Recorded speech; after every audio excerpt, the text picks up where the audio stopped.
Hello, and welcome to the Awakening series, and specifically the Awakening podcast. With me today is my colleague, friend, none other than Carina Cockburn. Carina is the country representative for the IDB, but today Carina is just here as Carina. Thank you so much for joining me, Carina. Thank you. Happy to be here. Thank you so much. So before we get started today, I want to give a shout out to Sophie Nassif of Gajar, who has sponsored this specific segment, the beautiful pieces. So remember, go to Gajar for your premier fine furnishings.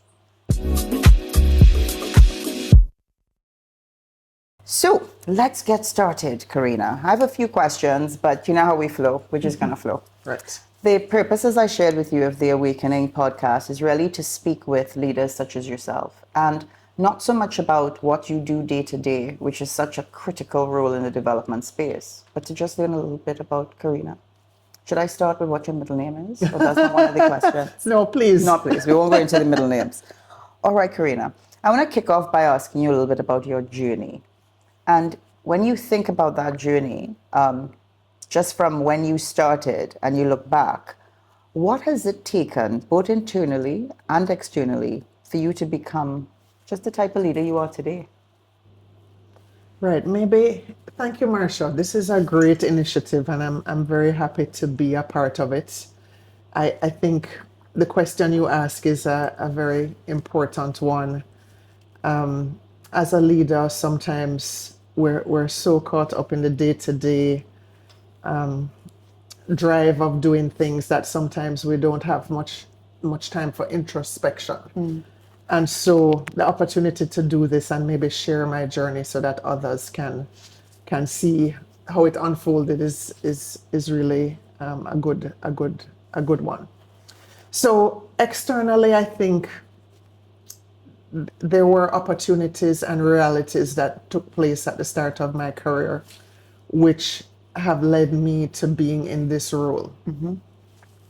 So I guess I'm dating myself, but at the very start of I'm a daughter of Jamaica, and at the very start of my career, having left university with a degree in management studies, the natural progression would have been to go into a commercial bank, right, into a management trainee program, for example. But at that time, we were experiencing the downturn in the financial sector. So many of the banks were having challenges, and ultimately this led to a government intervention to save the deposits and insurance policies for the citizens of the country. So this was part of a whole series of events that was to unfold. And so rather than being able to go into a commercial bank, I in searching for a job after university, a very close friend of mine was already working at the Ministry of Finance in Jamaica. And he said, listen, we need people down at the Ministry of Finance, just send me a resume. And it happened very quickly because having a career in government, I guess, is not top of mind for those who leave with a business degree. Right. But it ended up that was the opportunity at that time. And so through the realities that were taking place externally, I ended up starting my career in the public sector in the Ministry of Finance in Jamaica. So that's what I'd like to say about the beginning. That's how it unfolded at the start. So internally, I think it's important to be very open to the best way that your skills could be used. It's, you leave school, you have a certain set of skills, you have some knowledge, but you don't have the experience. Yep. And also possibly, depending on your circumstances, when you leave school as a young professional, you may not have the responsibilities of more senior professionals or what would happen later in your career. So at that time, I was young, single, no children. And so, the salary was very low. And at that time, you got a glass with the government of Jamaica on it. You got a towel. What? Real brand positioning in your life. This is what happened at the Ministry of Finance. So, you know, you have to be open. Maybe this is what you had envisaged for yourself or envisioned for yourself. But the reality is that it may unfold in a way that you don't expect. Yes, absolutely. So going into the Ministry of Finance, at first, nobody gave you anything to do. So you went into the ministry. I was an economist, a domestic debt economist. And that meant really keeping track of all the domestic debt obligations of the government. But at first, until your skills are known, nobody gave you anything to do. So we would read the paper. The first thing to do is to read the newspaper end to end. Then maybe talk with my boss. He would give me a few things to write. So, you know, it unfolded very slowly. And maybe there were 3 of us at that time who came in together who were in the same graduating class from the University of the West Indies. I went to Mona. Okay. So props to you. Exactly. Of course. So, you know, being in the Ministry of Finance, you got quite a long time of leave. So basically people could go on leave for 6 months at a time. And my boss at that time went on leave. So I had to step into the shoes, maybe just after 4 or 5 months being on the job, and take on the responsibilities of my boss who had been in the public service maybe 30, 40 years. Wow. And so, some big shoes. And so, you know, those reports had to be laid in Parliament. And if there's an error, then it comes back to you. So a lot of responsibility. What? And this often happens in government jobs, right? Yes. Even starting out, you know, the pay, yes, is going to be low, but the experience, of course, priceless. Yeah, man, for sure. So, you know, you're doing something that's so important that parliamentarians are reviewing and querying your work. And so there would be times when I would have to answer questions to the Minister from the Minister of Finance. And then after less than a year there, his advisor, his assistant, we used to call it special assistant, his assistant with whom I had interacted on these domestic debt reports, left to pursue further studies. And she said, Carina, I think this could be a great opportunity for you. So I said, okay. She said, okay, can you come over now and meet with the minister? This is like after 2 years in the job. Not even a year. Not What? even a year. So maybe just nearing the end of the first year. And so I went in, and the minister is there writing, you know, signing letters and all of this. So he looks up, and she says, okay, this is the person I think, you know, that could replace you. So he says, okay, you know, are you literate? Are you numerate? You know, tell me about yourself and all of this. So we had this interview while he's there signing, and he said, do you have any questions? And I said, yes. I said, do I have to be a member of your political party in order to do this job? Oh. And my job question. What? And he said, wow, is that important to you? I said, yes, I need to know if I can be independent. And he said, yes, that is not a requirement. I have a political team, but this is going to be a technical job. And so it's not required that you be a member of this political party, but I want to count on your discretion and confidentiality. So after about a year, I went into the minister's office as his special assistant. And that required basically planning all of the overseas visits. I would travel with him. We went to definitely Japan. We worked on the divestment of Air Jamaica. We worked on the divestment of the sugar estates in Jamaica. We went to Washington, D.C. to meet with the multilateral organizations, you know, and I remember going into the IDB and World Bank. They had these big chocolate chip cookies The things we remember. The things I we was like, wow, remember. this looks like a great place to work. This looks like a great place to work. Not realizing that this is where Life would place you, right? I would end up. But I mean, going back to your original question, that's just a little bit of the early part of my story. But going back to your question, I think this openness to new experiences and opportunities that may happen early in your career, the decisions you take, which may or may not be about your financial situation, if you can emphasize experience over compensation at that time in your career, you should do so, I think. Yes, absolutely. Because, just the exposure and opportunities I had working in that role Yeah, could not have been replicated had I followed the path that I had expected. correct. And also, just based on what I told you about that interview, you have to speak up for yourself. You have to ask questions, even if someone is in a position of power and authority. You still have to make sure that you speak up about what is important to you, and set those boundaries. Yes, About absolutely. what is acceptable to you and what the boundaries that you will not cross. Yeah. And for them to understand that about you as a young person means that they see that potential in you to be a leader in the future.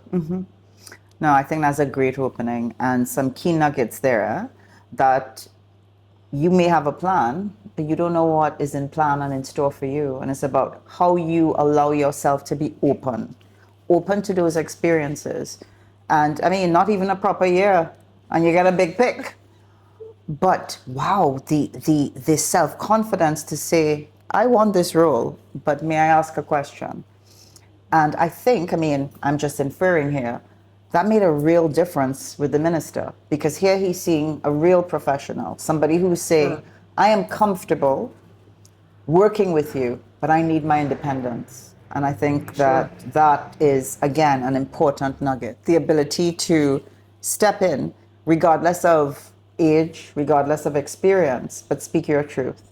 And that's a big part of what we want to unpack in this series as well, and a very important trait for leadership.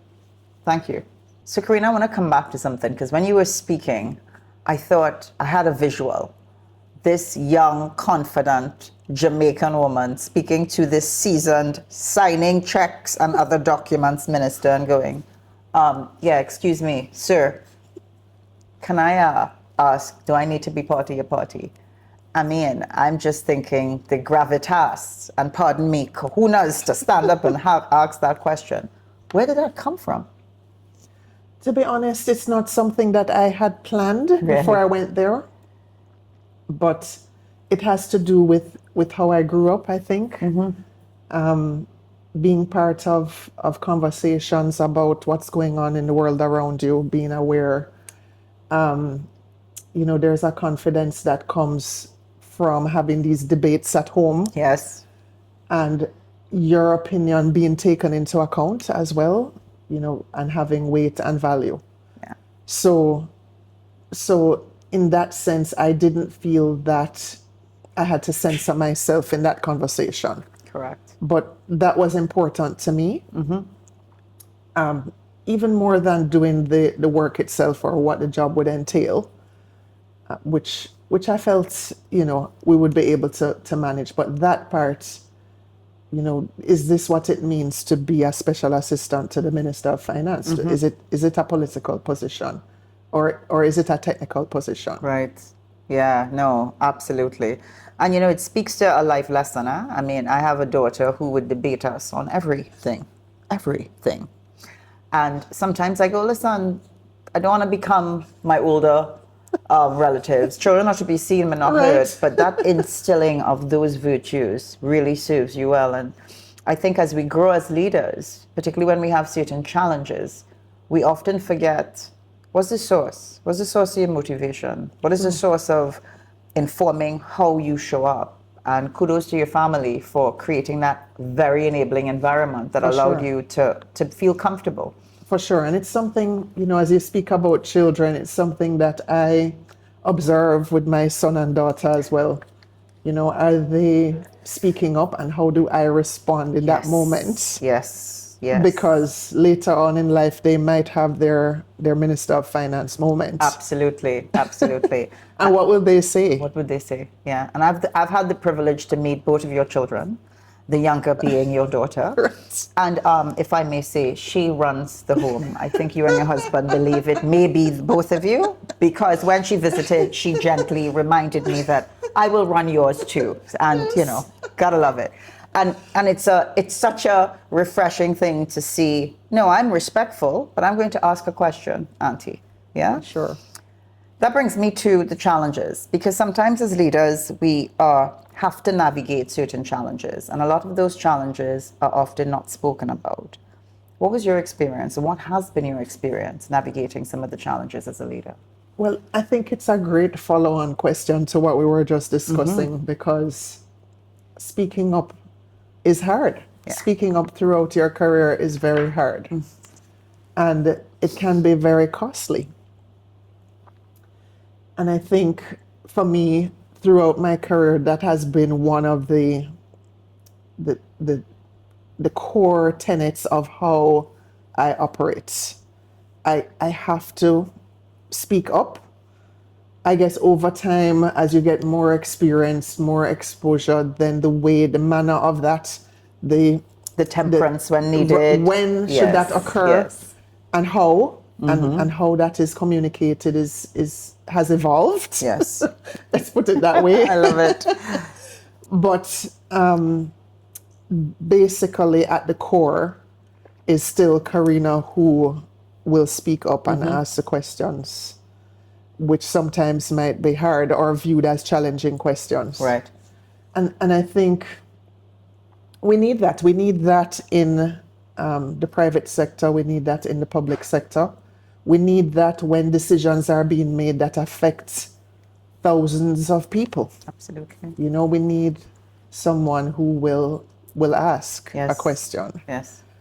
And I think this has been something that has guided me, and it has had its costs.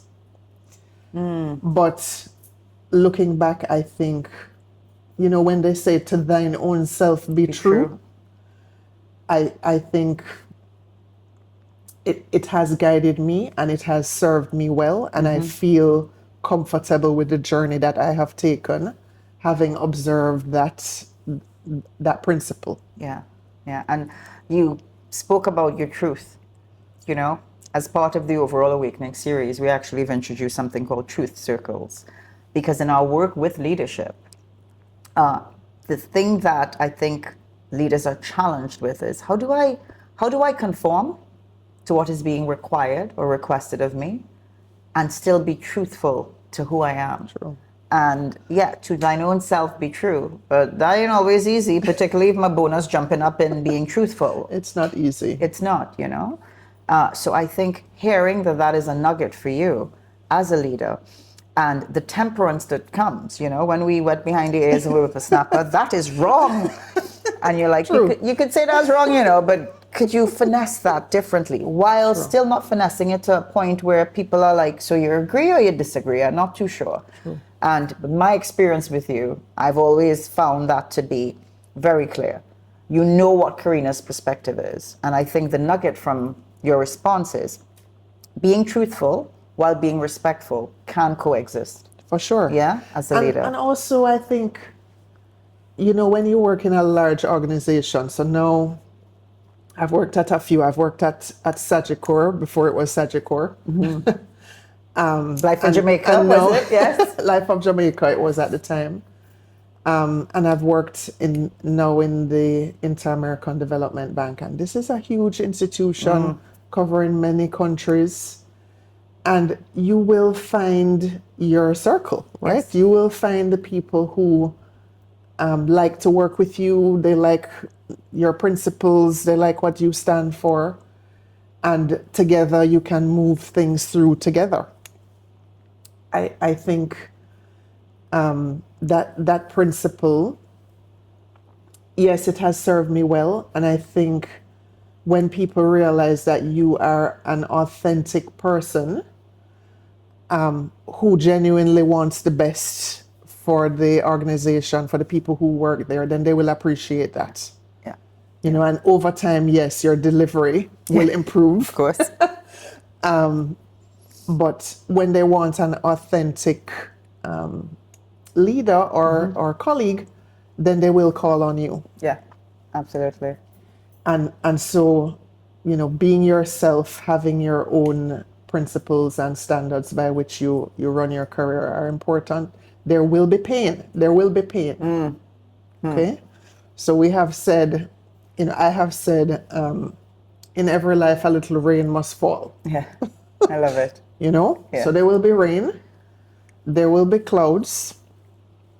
There will be sunshine and rainbows, but it can't be sunshine and rainbows all the time, yes. right? So there will be pain, and you will have to navigate that and hopefully come out more successful at the end. Yes. And the other thing I want to say, just as it occurs to me, is that what happens today, the environment of today, the reality of today in your situation, is not going to last forever. Correct. Joy comes in the morning, man. Correct. Indeed. So what is happening today, and you might be in a situation where maybe you're unhappy with your role. You know, in my context, I'm talking about a corporate career, but even for entrepreneurs, for business owners, there will be a time when it is very challenging or difficult. And that is not going to be the reality of your entire journey. That might just be for today. And you have to pass through those valleys in order to come out on the other side. Yeah. So No, that's gold. I wanted to share that. No. And in the moment, you don't know it, right? And that leads me to my second question. Can you think back on what was that awakening moment when you were like, aha, this is why I exist? It may not have been that sort of, you know, profound. But when was it that you were awakened to, no, this is my truth and this is my mission? Can you pinpoint when that may have been? Wow. I don't know if I can say that it's when I realized my mission, but certainly when I realized a sense of belonging. Yes. Right? You know, as women, we often struggle with imposter syndrome, right? So, you know, we've been talking a lot about this for International Women's Day. Should I be where I am? Am I the right person at the right time, in the right place? Yes. And should I be the one who is leading this important agenda in a country, for example? And yes, self-doubt can set in. There can be questions about that. But one day I was sitting in a meeting and across the table with a team from the bank, sitting across from a minister and his team. And we were negotiating. And at a certain point I said, wow, this is Carina. I'm actually sitting here leading a team of I don't know, 10 people, professionals. And I'm across from this minister and his government team. And we could really make something happen. Right. And have impact. You know, we could really change things. And, you know, I there's a lot more about that. But, you know, I operate where you really try to put yourself in the shoes of the clients. Yes. And be a partner, be understanding. You definitely can't demonize your clients. No. And why is the minister making this decision? It can be for a very good reason. Correct. Which you might not understand, right? Because you're not in that space. But sitting there, and a mentor of mine has said, you know, as a leader, you have to be on the dance floor, but you have to go up to the balcony as well. Yes. Right? So, you know, you're there doing what you're doing, and then you have to go up here and check that what you're doing is actually the right thing. Right. And that the players, the other dancers are in the right place and all of that. So when you lead a team. So I think sitting there, you know, it was just a moment of awareness. Yes. That, okay, I can do this. Yes. Yeah. No. Gotcha. And I want to go back to something you just said, particularly as a female leader. And it is International Women's Day, and thank you for being on for that segment, for this segment specifically.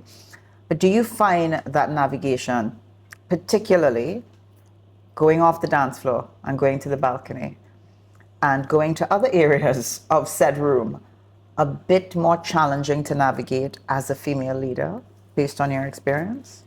I don't think so. I think women perhaps are better able to do it than men are in some cases, right? So everyone can develop these skills. Yes. We come to the table with our natural abilities, but I do believe that over time you can train your weaknesses to become strengths.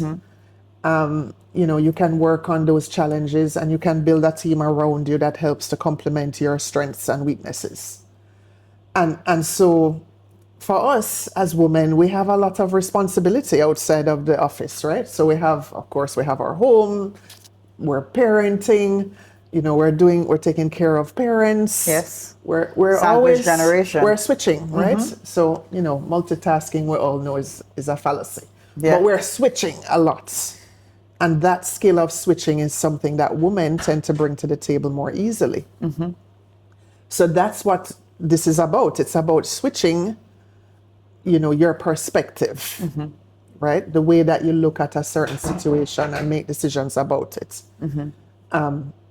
So if I'm making a decision about a situation and I'm in there and we're all under pressure and we're racing, am I making the right decision? I might not be unless I go to the balcony and I inspect. Yes. Is this because we're in a hurry? Or is this because it's the right thing to do? And so I think, women are well placed to do that. And I have never felt that has been a limitation, right? Yes. Yesterday I was at an event and someone spoke about gender is power, right? They tried to explain the concept, gender is power. Interesting. But I see it both ways, right? Being a woman leader can be a superpower, right? Just as being a male leader can be a superpower. And so it's how we frame it. It's how we see ourselves and whether we think that our role is to be the one with the emotional intelligence, or the one who's always switching. And yes, we bring our femininity to the workplace, but that's not our primary function there, right? We're there as a leader first, and then yes, how we choose to interpret that could be because of our gender. Yes. But yes, I think that ability to do that switching is something that you grow over time, you work on, because it's important. You need that. One of my colleagues said, sometimes in the heat of battle, you are fighting, and you get an instruction from your leader or direction from your leader, and you don't understand because all you can see in front of you is fighting. But the leader might be on the balcony, right? Looking ahead and seeing, well, there's an opening just a short way in front of you, but you can't see it because you're in the fighting, right? Yes. So that balcony is important to be able to give leadership in situations which are very stressful and demanding. For sure. And it's almost the multiplicity of perspectives, yes? And I like the distinction. While because of just being a woman, and yes, multitasking is a fallacy, absolutely, we have to switch it up. It is more about, it is a leadership. It's a leadership capability, and that's gender neutral. Yeah, sure. And it's not reducing just the natural or that penchant for us women to do that possibly easier.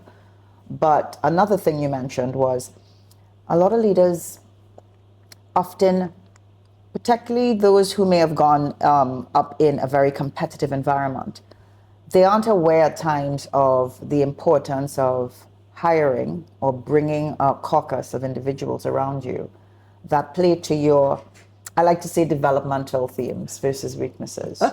You know, Right. and it's not easy to do because I don't want anybody showing me up, but they're not showing you up. They're adding to that repertoire of skills.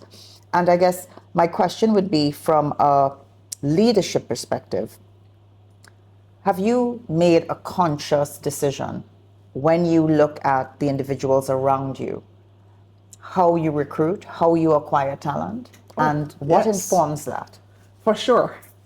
Actually, in my office now, I interview everyone who comes in. Oh. Right. So after everyone has Every level. Right. So after everyone has done their interview, and they have a finalist, then before we make an offer, this is someone who I will interview, just because they're seated in my office in Barbados. And the reason for that is you're building a team which has a certain culture. And that entry point is where a lot of decisions are made, not later on. Oh my gosh. When the girl. person is in the team, Yes. and then now you might find that the chemistry is not there, or they're not comfortable speaking up again. This seems to be a theme for today. For sure. Speaking up in that way that you would like. So I speak to them, and the interview that I am doing is about the culture.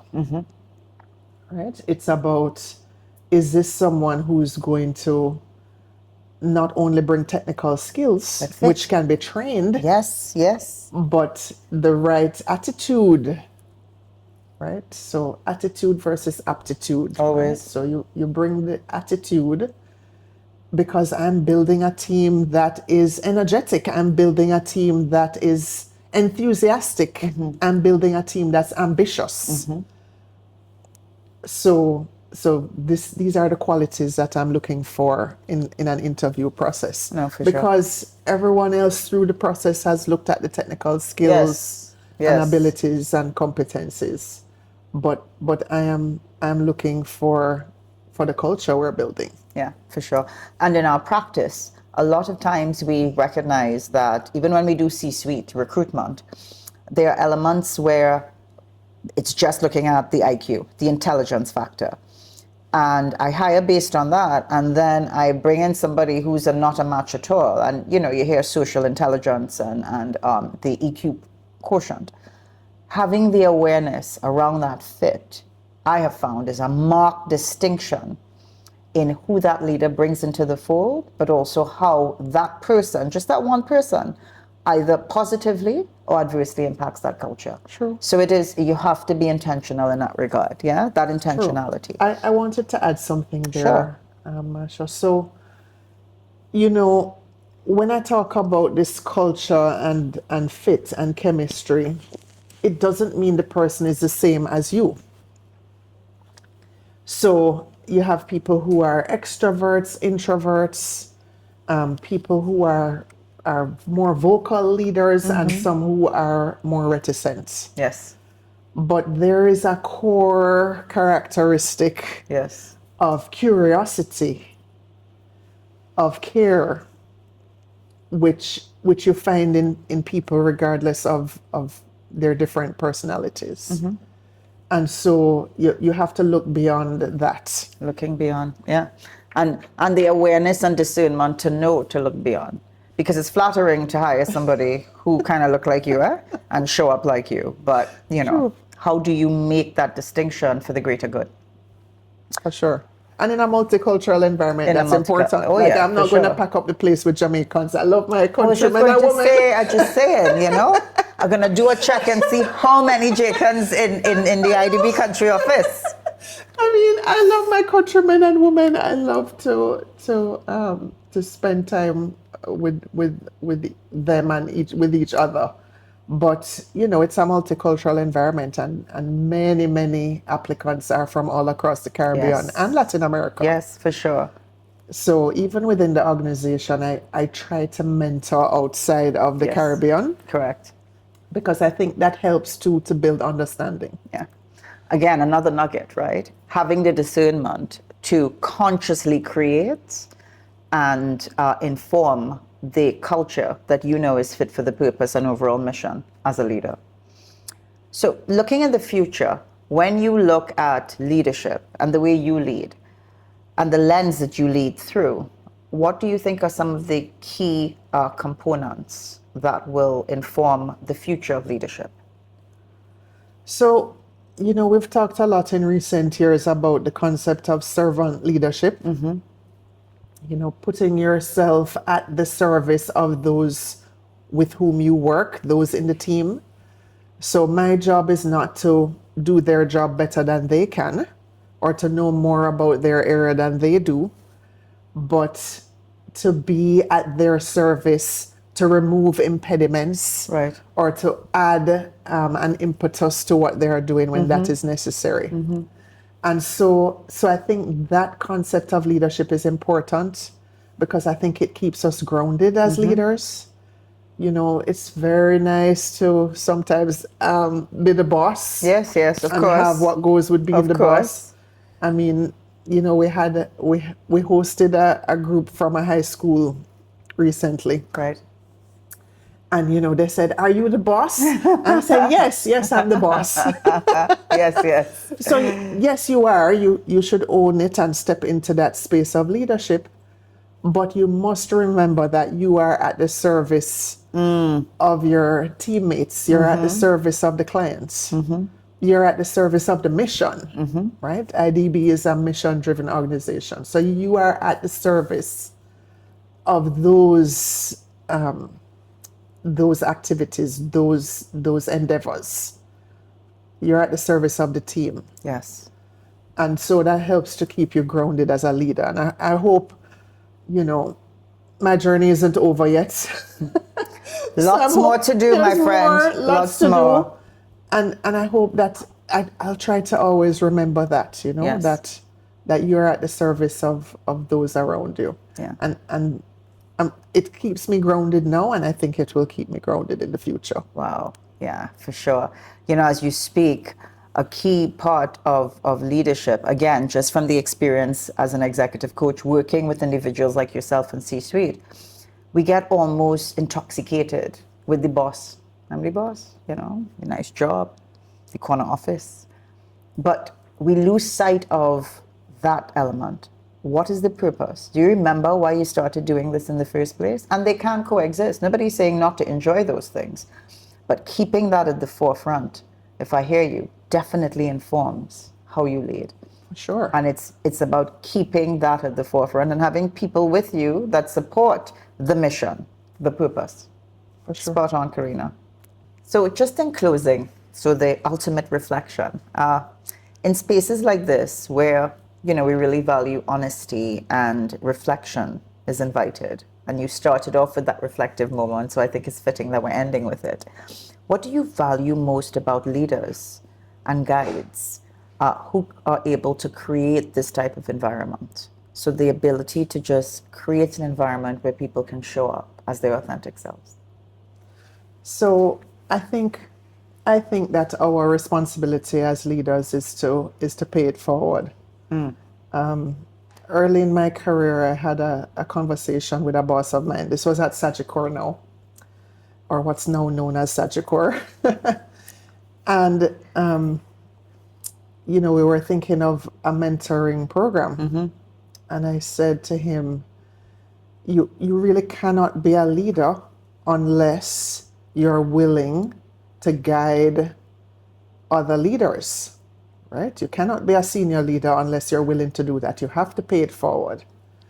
And we had a conversation about that, and I see it as my career has progressed. I see that moment for paying it forward and sharing your story and your journey with others is important, because they may not follow the exact same path, but it helps them to know that you have experienced challenges and that they can be pain, as we said earlier. Yes, correct. And so a space that allows for that to happen, for that sharing to a broad audience who I might not be able to meet individually. I mean, it's fine if I do, but there may be people who I don't know, right, who may resonate with my journey. Yeah.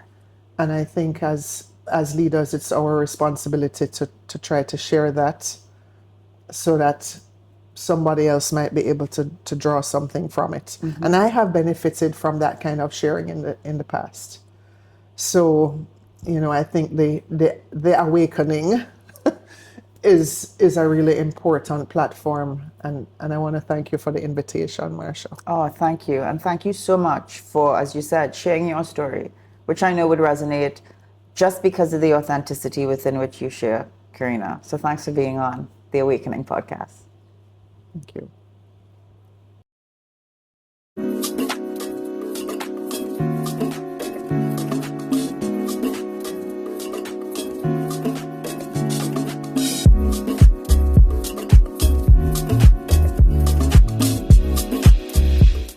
Well done, Jim.